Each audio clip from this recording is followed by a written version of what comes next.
Justamente te lo decíamos hace unos días, bueno, el tema de la defraudación inmobiliaria es sin duda un gran desafío que tenemos, pero como bien sabemos, el profesional inmobiliario es el primer filtro, digamos, está en el área de la defensa, en este juego de la compraventa de inmuebles. ¿Y por qué el área de la defensa? Porque les toca hacer una revisión previa de los expedientes. Y sin duda, eh, todos los días nos encontramos con muchas situaciones y realidades en el país que debo decirles, si hay alguna, incluso sé, y me están comentando que hay algunos amigos y amigas que nos acompañan de otros países, cosa que me da mucho gusto. Y quisiera pedirles un favor. En el momento que surjan las dudas, escríbanlas. Hay un chat, ¿no? Para que escriban dudas. Sí, ¿Verdad, Citlali? sí. Este, y las podamos comentar.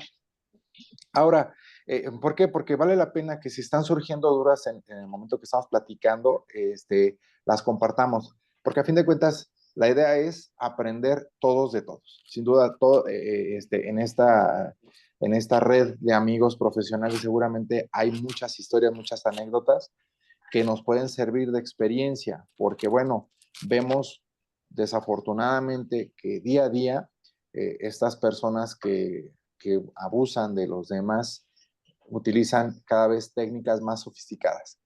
Y quiero presentarles a un compañero aquí del equipo de la Notaría 93, que el día de hoy me va a acompañar, y le voy a pedir que nos platique incluso alguna anécdota.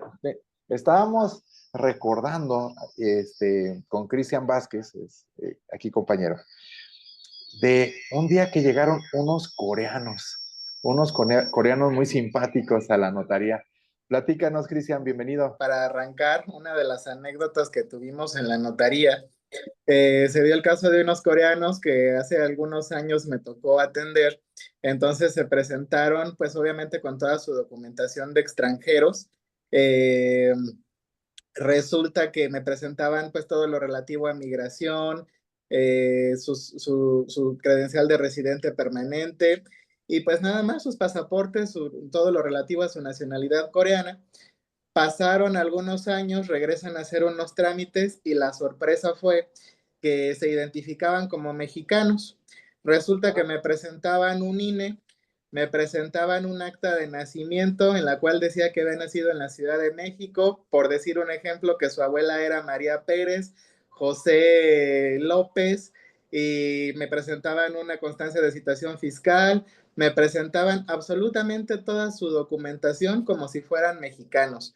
Entonces, ¿qué pasa ahí? Fíjense hasta dónde llega este grado de la suplantación de identidad, porque por ejemplo nosotros en notaría estamos en la obligación de validar pues credenciales, de verificar la CURP, de revisar que todo esté en orden. ¿Y cuál es la sorpresa? Que al momento de ingresar al portal del INE, después de llamarse, bueno, no sé, por decir nombres coreanos, Kim Jong, se presentaban como Juan López y presentaban, validábamos su credencial en el INE vigente, su constancia actualizada, CURP en el sistema, todo coincidía. Entonces, ¿qué pasa aquí? Que si realmente nosotros no nos hubiéramos dado cuenta de que algunos años atrás se habían presentado como coreanos, pues realmente estas personas pasan como un mexicano más, suplantando la identidad. Entonces, pues exponemos este tema de inicio para que podamos entender la gravedad de lo que es la suplantación de identidad y la falsificación de documentos. Sí, le comparto la palabra a maestro. Sí, y quiero hacerles hincapié justamente en que para empezar, siempre que vayamos a atender alguna compraventa, bueno, revisemos siempre la documentación y, de ser posible, verificar que esté en orden y que sea auténtica, ¿sí? Es importante, es uno de los elementos básicos, verificar la documentación, investigar al vendedor, porque también entendamos que llega a ocurrir que el vendedor comparece a vender o atiende a vender con un poder, ¿sí? Llegan con un poder, dicen, dicen que son representantes de, pero también los poderes es importante que verifiquemos y que cuidemos cuando esto ocurre. ¿Por qué? Tenemos que hay poderes, ya sabes, para ventas, para administrar, hay poderes que se otorgan en el extranjero, pero, a ver, Cristian, ¿qué nos ha pasado con los poderes? Cuéntales. Pues resulta que también los poderes muchas veces son falsos. Hay que tener mucho cuidado con esto. Luego ustedes como profesionales inmobiliarios lo deben de saber, un poder para actos de dominio, incluso por ley, deben de ir sí o sí en escritura pública. Entonces, pues al ser en escritura deben de llevar ciertos protocolos y ustedes lo que, bueno, en general, pues todos los que estamos en este ámbito debemos de cuidar mucho los elementos de autenticidad. ¿Por qué lo digo? Por ejemplo, a veces son detalles tan simples o tan mínimos que dejamos pasar, pero muchas veces hasta los sellos generalmente de los notarios son redonditos y a veces parecen ovalados, están en otras figuras, están muy ilegibles. eh, Luego a veces detalles, digamos que pudieran ser obvios, pero que a veces un defraudador, pues como no está metido en este medio, no lo logra hacer como se debería. Y pongo el ejemplo, por decir, Notaría 93, pues el titular es el maestro Carlos Vital. Luego a veces un defraudador que no sabe, simplemente por poner un número de notaría, un nombre apócrifo, pudiera poner Notaría 93, no sé, Alberto o cualquier otro nombre, ¿no? Entonces de ahí pues ya nos estamos dando cuenta de que no nos coinciden esos elementos. Sí, por Sí. eso yo creo que es importante que tengamos un protocolo y un listado, que incluso yo con mucho gusto al final de la charla, si alguien quiere un listado de los documentos mínimos que se requieren para la compraventa de inmuebles en México, con mucho gusto se los puedo compartir. Les voy a dar mi teléfono, mi WhatsApp, para que lo tengan y tengan un checklist. Porque otra de las cosas importantes, además de investigar a los vendedores, es también verificar la propiedad. Yo creo que un elemento básico que tenemos que cuidar en la compraventa es verificar que el inmueble esté registrado. Y no es un tema menor. Si advertimos que más del 50% de algunos de los terrenos que hay en este país todavía no están regularizados. Entonces, si tenemos estos datos de que el desafío de la regularización de los inmuebles en el país es de ese tamaño, tenemos que reconocer que cada vez que vamos a comprar un inmueble, cada vez que vamos a vender un inmueble, tal vez alguno esté en la estadística. Eh, hay un comentario, ¿verdad, Citlali? Dice Salvador Hernández, en la actualidad se registran los poderes en RENAPO y se comunica y se checa con la notaría que lo expidió. Es correcto. Actualmente existe este registro nacional, pero hay algunas entidades que no realizan este registro. Por ejemplo, Baja California, tengo entendido que en Baja California no tienen este sistema, pero lo que llegamos a hacer entre notarías sí es llamar, verificar directamente a la notaría, pedir un correo electrónico para que nos validen que el instrumento se otorgó en esa notaría, pero sí es un elemento importante. Oye, Cristian, a ver, platícanos de algún caso que digas, oye, esto con un poco de revisión del antecedente de la escritura se pudo evitar, este fraude se pudo evitar de las anécdotas que hemos tenido. Sí, claro, con mucho gusto. Lo que les decía ahorita relativo a revisar los elementos de autenticidad de los instrumentos como escrituras, poderes, parte de esto es que cuando vayamos a realizar principalmente algún acto de transmisión de dominio, alguna enajenación, llámese compraventa, donación, que son los principales, Es bien importante revisar los antecedentes. Incluso no me dejarán mentir cuando se quiere hacer una compraventa a través de algún crédito. Lo primero que nos revisan las entidades como el Infonavit, el Fobiste, es checar los antecedentes, que no venga de algún juicio sucesorio, de algún juicio hipotecario, entre otros. Entonces, bueno, con sus salvedades, ¿no? Pero ¿a qué voy con esto? Es muy importante revisar qué viene detrás del inmueble que queremos enajenar, que queremos adquirir, porque, bueno, vuelvo a poner de ejemplo al Infonavit, nos dice que hay que dejar pasar cierta cantidad de años para que el inmueble sea calificable a un crédito. ¿Por qué?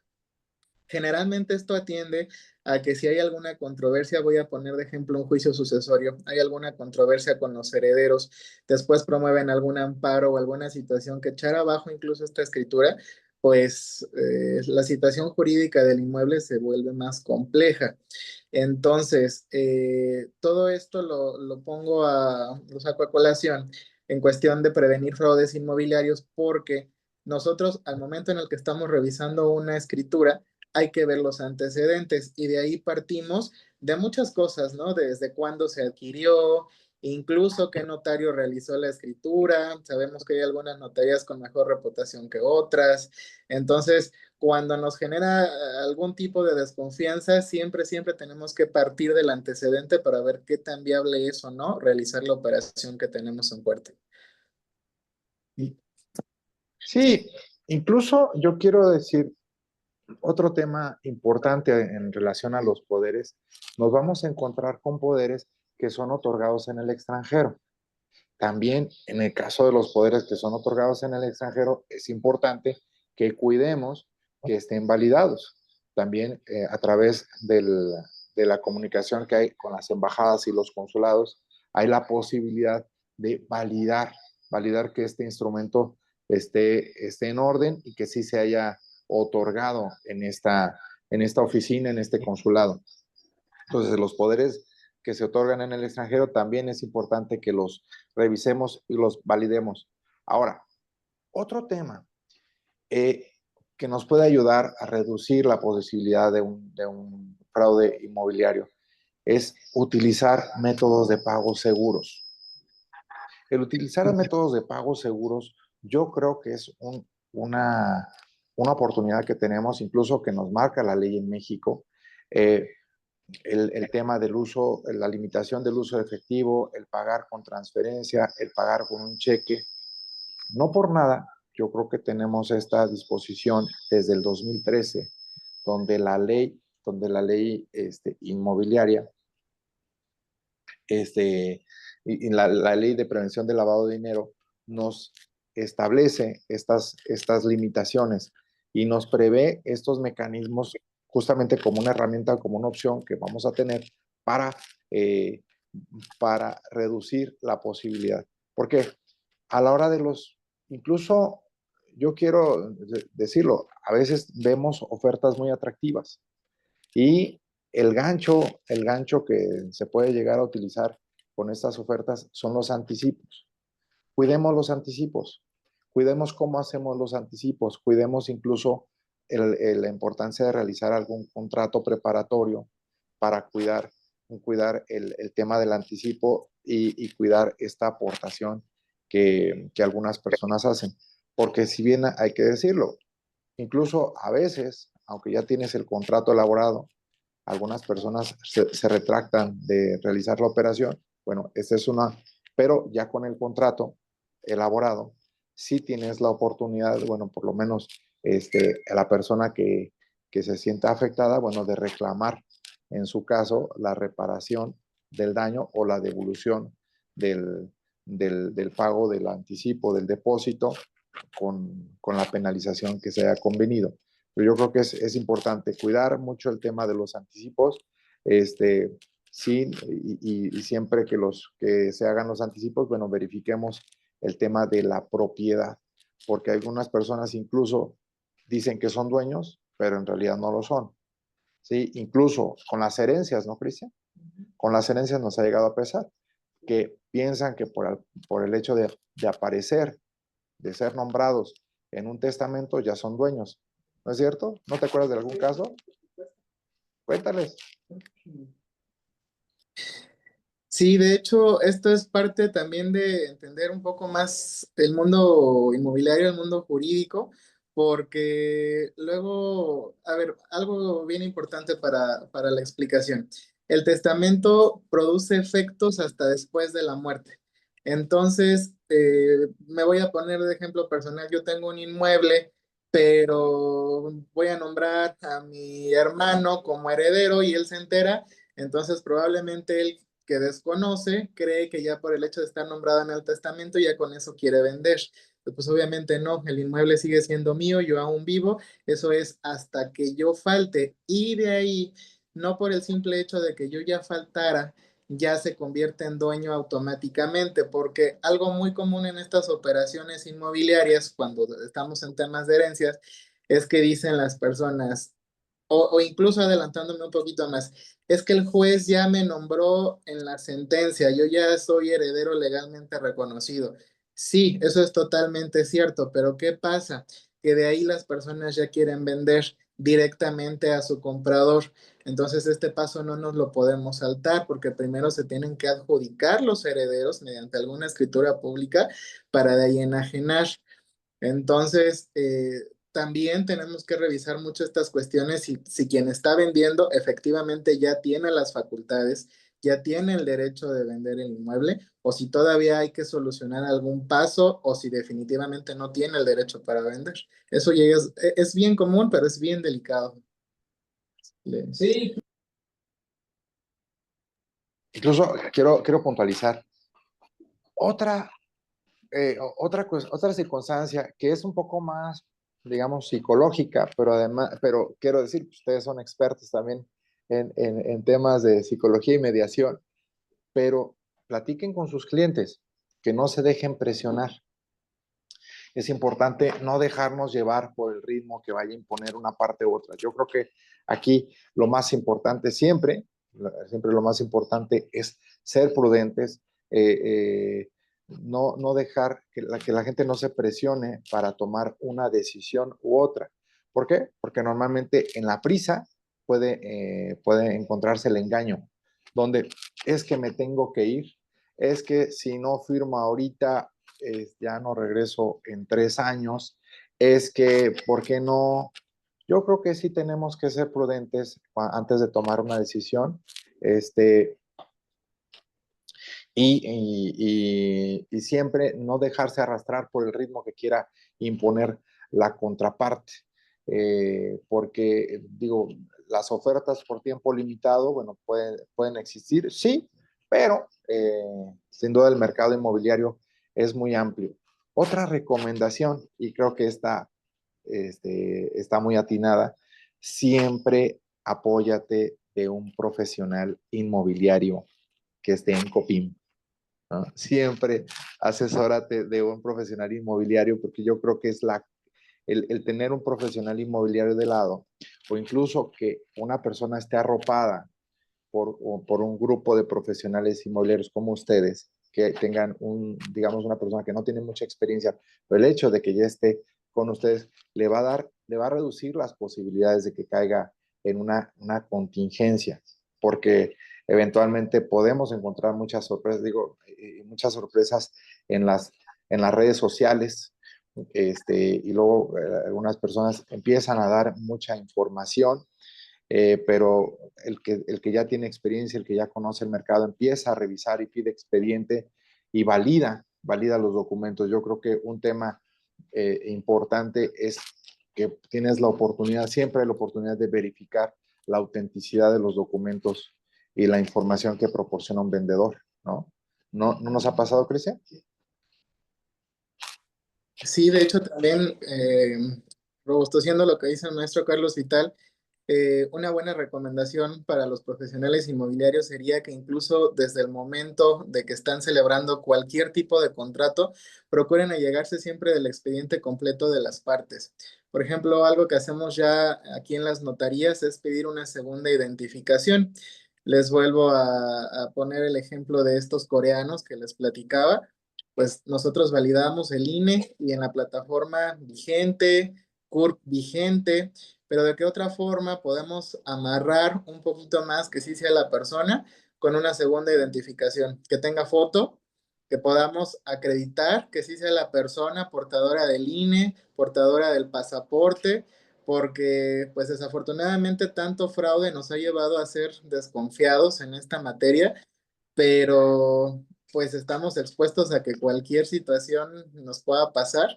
Entonces, pues sí, la recomendación en general sería que más allá de pedir solamente el INE, procuren ya tener el expediente completo como si ya fueran a escriturar, que pidan sus constancias de situación fiscal, sus actas de nacimiento, comprobantes de domicilio, para que desde el momento en que vayan a comenzar cualquier relación contractual, toda la información les vaya cuadrando. Y yo creo que revisar que estén vigentes, ¿no? Y súper recientes, porque luego te quieren presentar el de hace 2 años y pues cómo compruebas que esté vigente todavía. Sí, claro, yo creo que es importante verificar, como comentábamos, la autenticidad de los documentos, en verificar la información que nos está proporcionando el vendedor. Se pueden apoyar, obviamente, en las notarías. Nosotros en las notarías hemos celebrado convenios, tenemos celebrados convenios justamente para validar poder validar las credenciales de elector. Tenemos acceso a los datos biométricos. Tenemos oportunidad de verificar justamente esta información. Podemos revisar los poderes, podemos revisar que hayan sido otorgados en donde dicen que se otorgaron. También incluso hemos estamos buscando cada vez más tener más candados. Nuestras escrituras ya cada vez tienen más candados. Exactamente. Creo que hay un comentario, ¿verdad, Citlali? Sí, dice, las identificaciones las pueden validar en las ligas autorizadas, así como las constancias de estación fiscal y comprobantes de domicilio. Exacto. Así es, tenemos la oportunidad con la tecnología de validar las ligas autorizadas, las constancias de situación fiscal. ¿Y saben dónde también nos han, iba a decir, iba a decir brincado, pero no? Voy a decir dónde nos ha llamado la atención? Que, por ejemplo, cuando verificamos la CURP, nos hemos dado cuenta que nos han presentado identificaciones de personas que ya no están en este mundo, que quieren firmar desde el más allá, pero todavía no hemos logrado esa tecnología. Y ¿verdad, Cristian? ¿Recuerdas casos? Sí, por supuesto, resulta que nos han llegado CURP y ya al momento de validarla nos dicen que está de baja por defunción. Incluso en una ocasión nos llegó una credencial muy grotesca, nunca la podemos olvidar. Literalmente la imagen ya era de la persona en mejor vida, casi en el féretro, y pues la credencial estaba vigente. Imagínense eso. Sí. Y tenía la leyenda de sin firma. Ajá. Sí. Pero cuando validas la CURP, cuando validas el CURP, ahí te aparece que está dada de baja esta CURP por defunción. Así que eso, digo, evidentemente, yo sé que hay personas que creen que se pueden resolver las cosas con dice, es que me tenía una hoja firmada en blanco y ya con eso puedo vender o transmitir, donar. No, pues no, ya no funciona así, pero bueno, creo que es el tema del día. Dice, a ver, preguntan que la CURP certificada, ¿hasta dónde actualmente tiene suficiente validez? Bueno, la CURP es un documento que nos expide la Secretaría de Gobierno, ¿no? Y obviamente creo que incluso ya viene una modificación porque ya viene la CURP con biométrico, ¿sí? Ya viene esta nueva modalidad. Entonces, bueno, es un tema. Incluso otro tema que es novedoso, pero también es importante que lo tengamos ya presente, que las personas que estén vendiendo, no estén en este padrón de obligados alimenticios, ¿verdad? De deudores alimenticios. Es importante que ya lo tengamos registrado y lo podemos checar justamente con la CURP. Nos metemos a este sistema, podemos verificar si es o no un deudor alimenticio, porque en su caso nos podemos encontrar también con un conflicto. Y es común, muy común saber que una persona que tal vez va a iniciar un procedimiento de divorcio, quiere resolver o blindar su patrimonio, pero es importante decirlo, bueno, ya existe esta figura del padrón del Registro Nacional de Deudores Alimenticios y también es una herramienta que podemos utilizar, es una herramienta que nos puede servir para cuidar estos detalles. ¿Cómo ves, Cristian?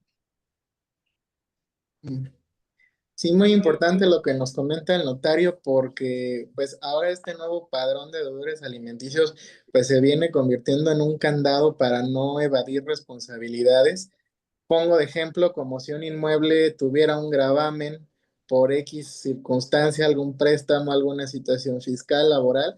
Lo mismo si se tiene alguna deuda inmobiliaria, pues realmente no se va a poder transmitir, perdón, alguna deuda alimenticia, no se va a poder transmitir el inmueble hasta que no se resuelva la situación jurídica. Entonces, pues ahora también, además, tendremos que validarlo. Eso junto con un certificado de gravamen, pues yo creo que vienen siendo la base junto con todo lo que hemos comentado para cerciorarnos de la situación del inmueble.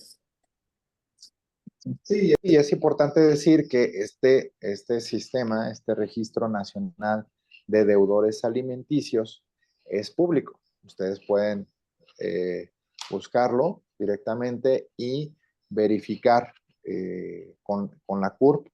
Con la CURP pueden verificar si la persona o no está registrada está en este registro, ¿sí? Entonces, si esta persona está en este registro, no podrá vender porque incluso es muy probable, digo, si no está, es muy probable que si está en este padrón tenga una contingencia en el procedimiento de compraventa. Entonces, yo creo que es importante ya cuando tengamos un vendedor, verificar que no esté en este padrón, justamente para reducir las posibilidades de un problema. Incluso,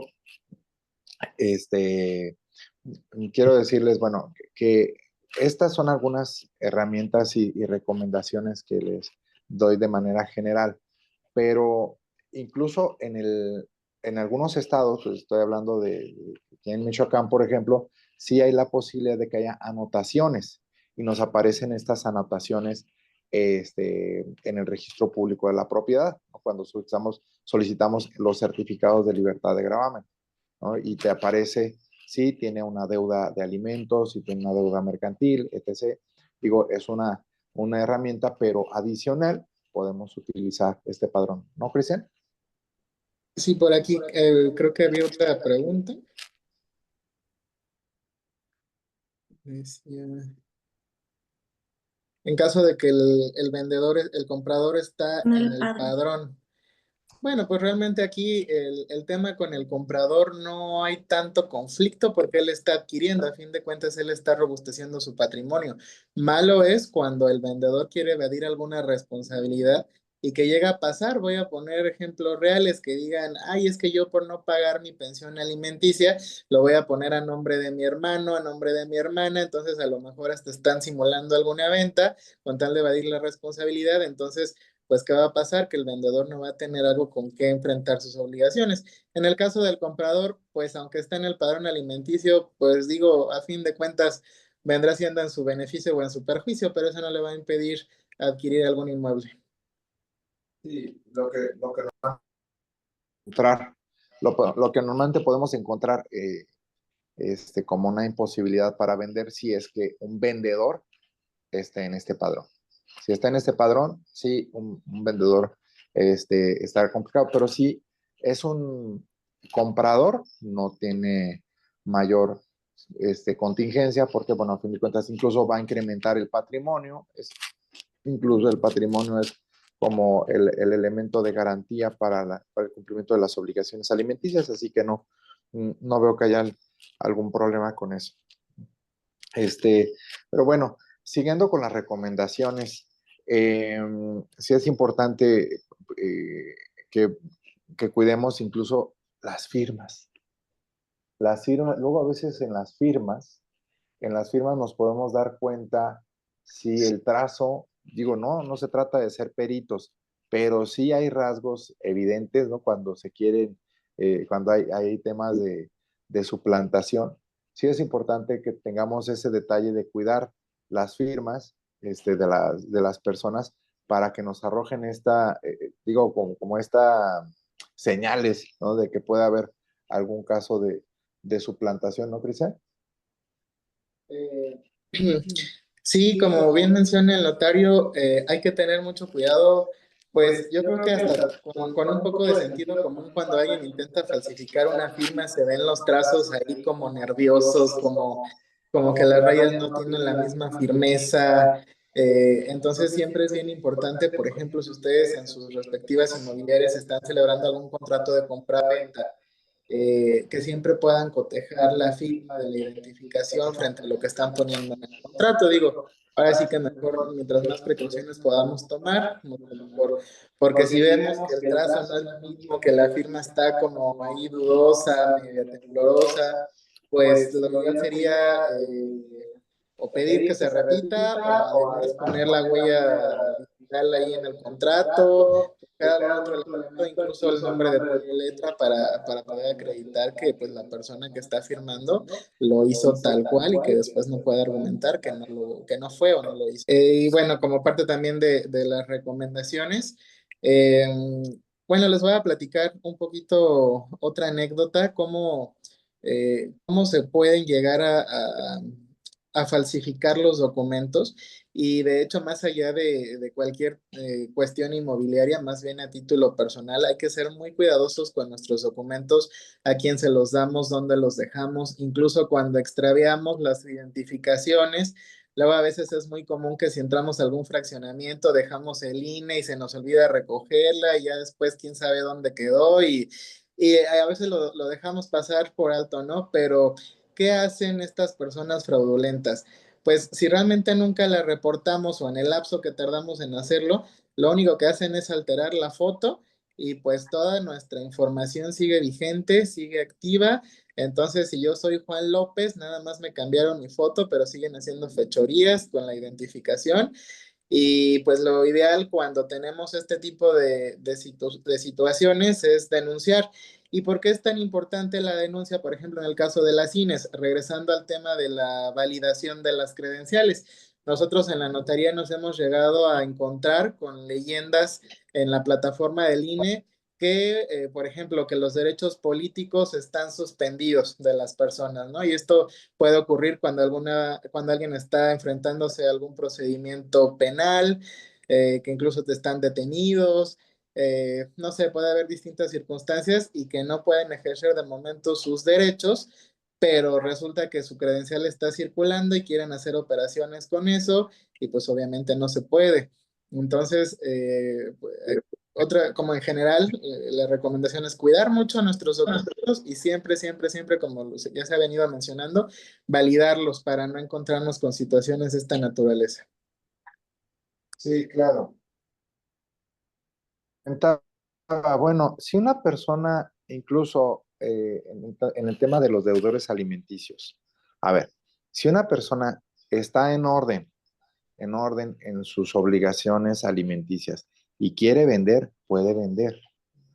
Si dice, yo quiero vender una propiedad, pero estoy en orden, no tiene problema. La contingencia puede ocurrir cuando aparezca o cuando esté en el padrón.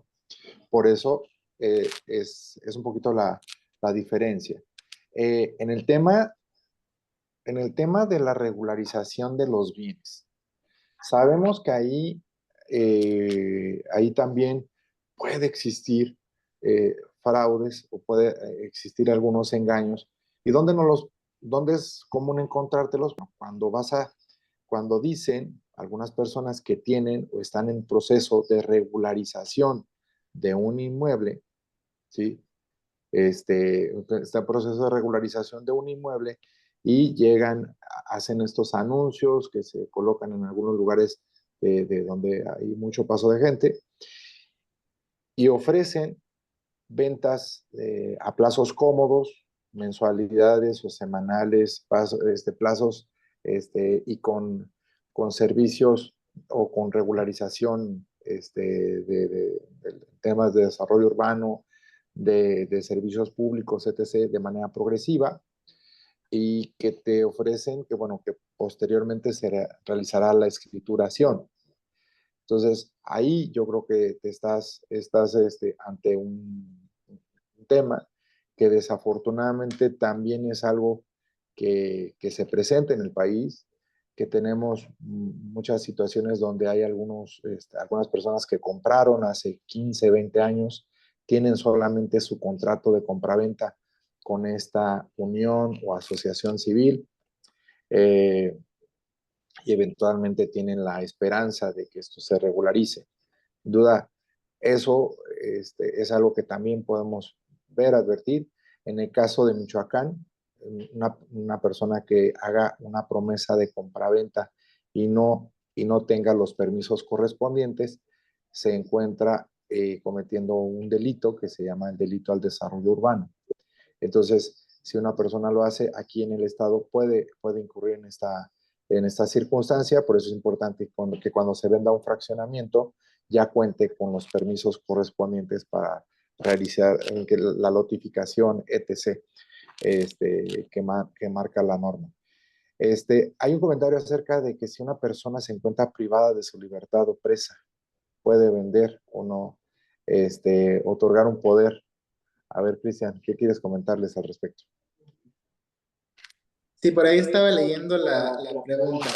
Bueno, aquí va a depender mucho el contexto, porque pues recordamos que existe una diversa gama de delitos, ¿no? Y obviamente son delitos que vayan relacionados a la propiedad inmobiliaria. Un caso, voy a poner de ejemplo un caso más drástico, que resulta que alguien se adjudicó un Perdón, inmueble. licenciado Carlos, ¿puede apagar su micrófono? Porque no escuchamos nada de lo que dice Cristian. A ver, ¿ya? Ajá. Okay. Perdón, les decía que tenemos una diversa gama de delitos, entonces pues va a depender mucho del caso en concreto, ¿no? Les ponía un ejemplo un poco drástico: si alguien se adjudica una propiedad derivada de, pues no sé, de algún homicidio, de alguna cuestión dolosa con la cual se adquirió el inmueble, pues obviamente van a estar involucrados en relación al caso en particular y no se va a poder vender la propiedad. Puntualizando, en el momento en que una persona está presa, se suspenden únicamente derechos político-electorales. Por lo tanto, pues sí se podrían otorgar poderes, pero habría que revisar el caso en particular, si el delito no va en relación al inmueble que se pretende vender, o sí. Ahí son cuestiones un poquito más delicadas, pero de entrada, si una persona está presa, pues primero hay que revisar el antecedente, el porqué, el tipo de delito y ver si es viable o factible o no realizar la operación. Espera a ver, resuelto la duda. Sí, incluso quiero comentarles algo también, algo que llega a ocurrir cuando no es propiamente el término de que están en prisión, pero sí cuando algunas personas llegan a estar en algún anexo, ¿verdad? Aquí le llamamos en Michoacán anexos, que están en algún centro de rehabilitación. ¿Ya? Ok. En algún centro de rehabilitación. Esto que voy a comentar es delicado porque la circunstancia es que a veces nos ha tocado en la experiencia que los familiares quieren realizar alguna operación, un trámite con alguna propiedad de esta persona que está en este tratamiento de desintoxicación, digamos. Pero en algunas de las ocasiones no sabe o desconoce el alcance del trámite que se va a realizar. Entonces, cuando tengamos un caso parecido, yo creo que sí ser muy cuidadosos y ser muy prudentes, porque bueno, hay que cuidar un poco que la persona esté lúcida, que esté consciente, que pueda tomar decisiones, ¿sí? Que esté lúcida, que esté consciente y que pueda tomar decisiones, porque es uno de los elementos que deben de contemplarse para manifestar la voluntad. Entonces, tenemos un caso así también ahí, es importante que lo tengamos presente, ser prudentes, porque sí puede haber también contingencias al respecto, ¿no? ¿Sí? Incluso también comentar en cuestión de la persona esté en pleno uso de sus facultades mentales, es, bueno, en las notarías, ya si son mayores de 65 años, acostumbramos a solicitar un certificado médico que nos acredite que precisamente la persona esté consciente para la toma de decisiones. Luego en ocasiones se llegan a molestar, pero pues la explicación es que pues realmente la persona lo hizo por sus propios medios, que no la obligaron, que no estuvo en un momento de confusión, que estaba entre que sí o entre que no, e incluso también esto es un método que puede llegarse a utilizar mucho para fraude mediante poderes. Que si una persona ya mayor no quiere vender su propiedad, le hacen firmar un poder o lo hacen firmar un poder y pues es que la persona ya no estaba muy consciente, lo llevamos ahí como a firmar cosas medias raras y que no sabía ni qué firmaban y resulta que al momento de presentar el poder está bien, pero la persona fue sin estar consciente de lo que iba a otorgar y resulta que mediante este tipo de operaciones nos hacen un fraude. Entonces, desde ahí, pues volvemos a lo mismo, validar los poderes, validar los instrumentos con los que estamos trabajando para estar seguros de, pues, de su legalidad principalmente.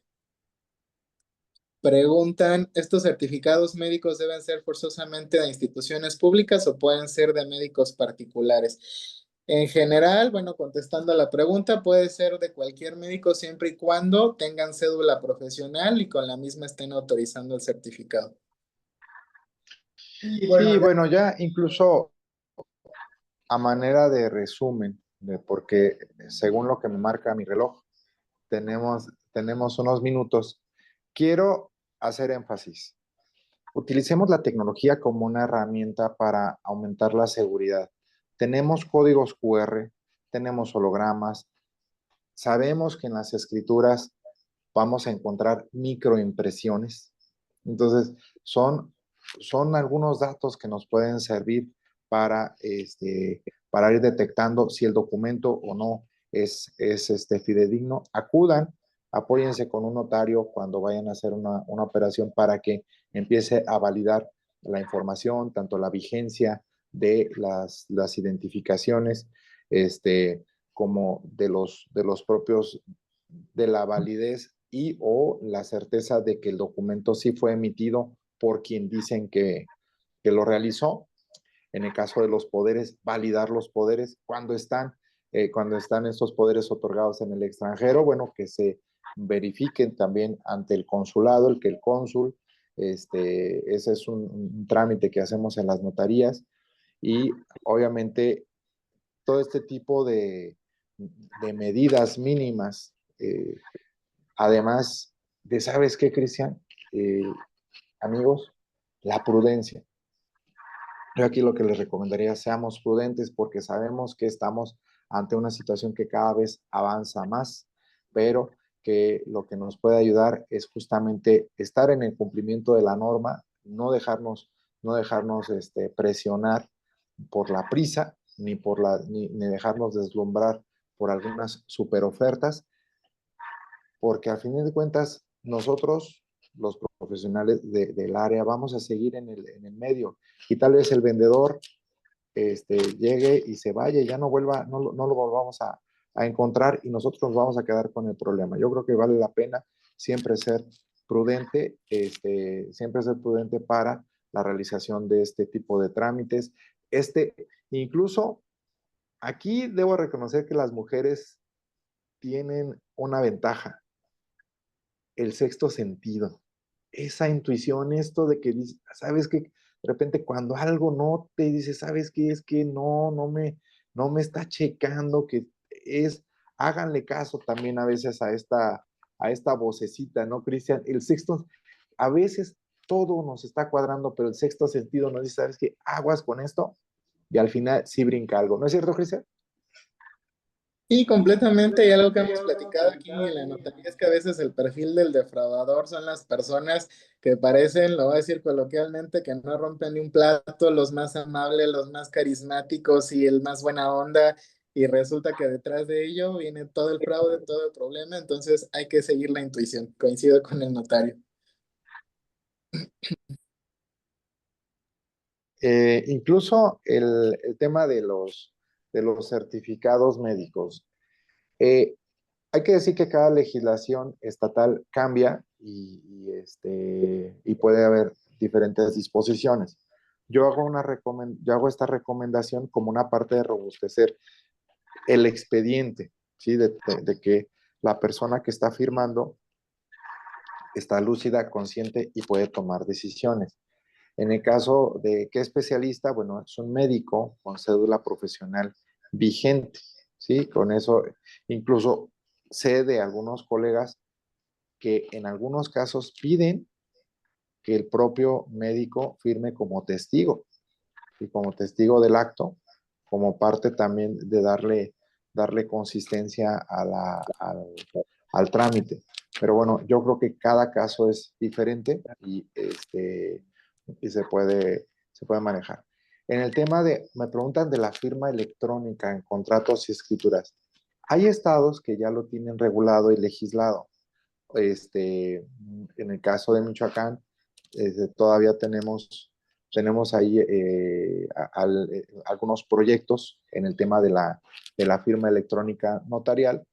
A nivel federal ya hay algunos estados que sí lo contemplan, pero bueno, yo creo que hay que revisar dependiendo de la legislación del estado dependiendo del tipo de contrato, si es viable o no la firma electrónica como una medida de certeza, aunque hay que decirlo, es una novedad que si bien hay que también reconocerlo, las transacciones electrónicas van en incremento, ¿no? ¿No, Cristian? No sé si quieras comentar algo al respecto.